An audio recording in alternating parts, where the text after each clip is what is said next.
So if you've been rooting around YouTube, looking up videos on how to film, then you'll probably have run into the terms bit depth and chroma subsampling, or heard 444, 10-bit, or 420, 8-bit, or 422, 10-bit, whatever. You might be a little bit confused, and that was my reaction when I first heard that. I had no clue what that meant. But it isn't that bad once you get to know it, and it's actually quite helpful when you are looking into buying a camera. I'm going to start out with the more simple of the two, and that is that 422, 444, or 420 number, and that's called chroma subsampling. Now, chroma subsampling is basically just the camera's way of compressing the image down to something smaller. Here's how you can explain chroma subsampling. Take a chart that is 4 pixels wide and 2 pixels tall. Now, I am talking about a full pixel, and I'm not going to be referring to subpixels here, because subpixels are smaller, and if you want to learn in depth on sensors, check out our sensor video over here, and it gives you all the geeky facts about image sensor. But 4 pixels wide, 2 pixels tall. And now, 444 video, each one of these pixels can represent a different color. And they can all be different shades of whatever color they are. This is completely uncompressed color.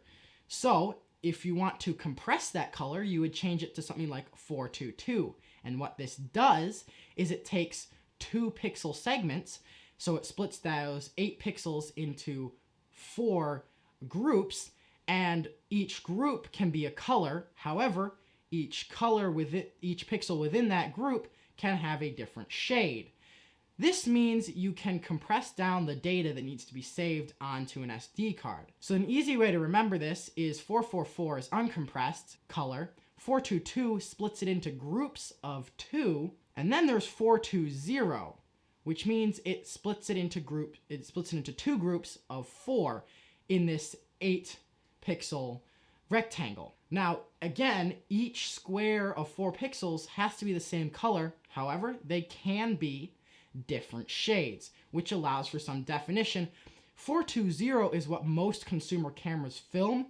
However, there are some that do film 422, and to get 444, you have to go up into high-end cinema gear. So 422 is really nice to look at. 444 is the best, whereas 420, sometimes you can see a little bit of compression artifacting depending on a few other factors.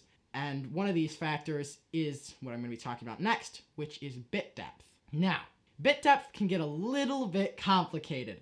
So hang on and just stay with me for a minute, because it's going to take a bit to explain this fully. But before we go any further, make sure to subscribe to the channel and hit that bell icon so you don't miss any other geeky videos like this. You will most commonly hear bit depth, and oftentimes that's used incorrectly. Well, kind of incorrectly, because there's a difference between bit depth and color depth. I just introduced a new term to your vocabulary. Color depth is a little bit different than bit depth. So let me explain. Bit depth is the number of shades in an image you can have, or a number of shades that one pixel can produce, specifically of white to black, otherwise known as the luminance of the image. So, if your pixel can only produce white and black, it's a 1-bit system. However, if you go to a 2-bit system, then it'll be able to produce 4 colors. So 8-bit is 256 shades from white to black. And you can go all the way up to 48-bit. However, there aren't any cameras that shoot 48-bit, because that would be a whopping total of 281 trillion different shades between white and black. So the bit number and the number of shades produced is a little bit confusing. So if you want to learn all that, check out the sensor video that Noah did. It's really geeky and he'll get into all of that. But basically there are some pretty easy things to remember. 8-bit produces 256 shades from white to black, and 10-bit produces 1024 shades between white and black. And those are the two most common, so you really don't have to know more of them, but they're the two most common and you should be fine with that.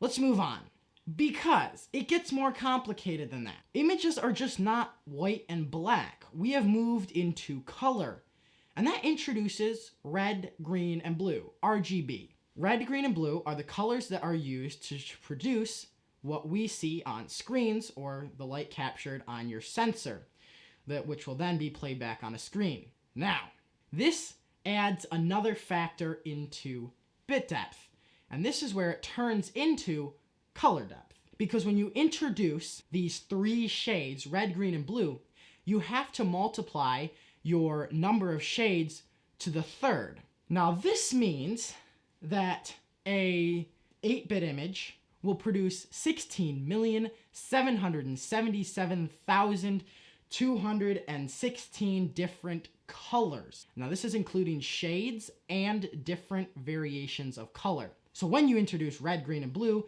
you have to multiply your shades to the third, as I said. Now that is color depth. Most people conflate that with bit depth and call that bit depth and don't use the term color depth. So just remember, when you're at your geeky party with all your friends, you can pull out the term color depth and blow all their minds. So now I could go farther and explain color resolution and how that affects detail in an image and how it relates to color depth, but that would be going into way too much detail, and that's a whole nother video. So when you're rooting around the internet, especially in the video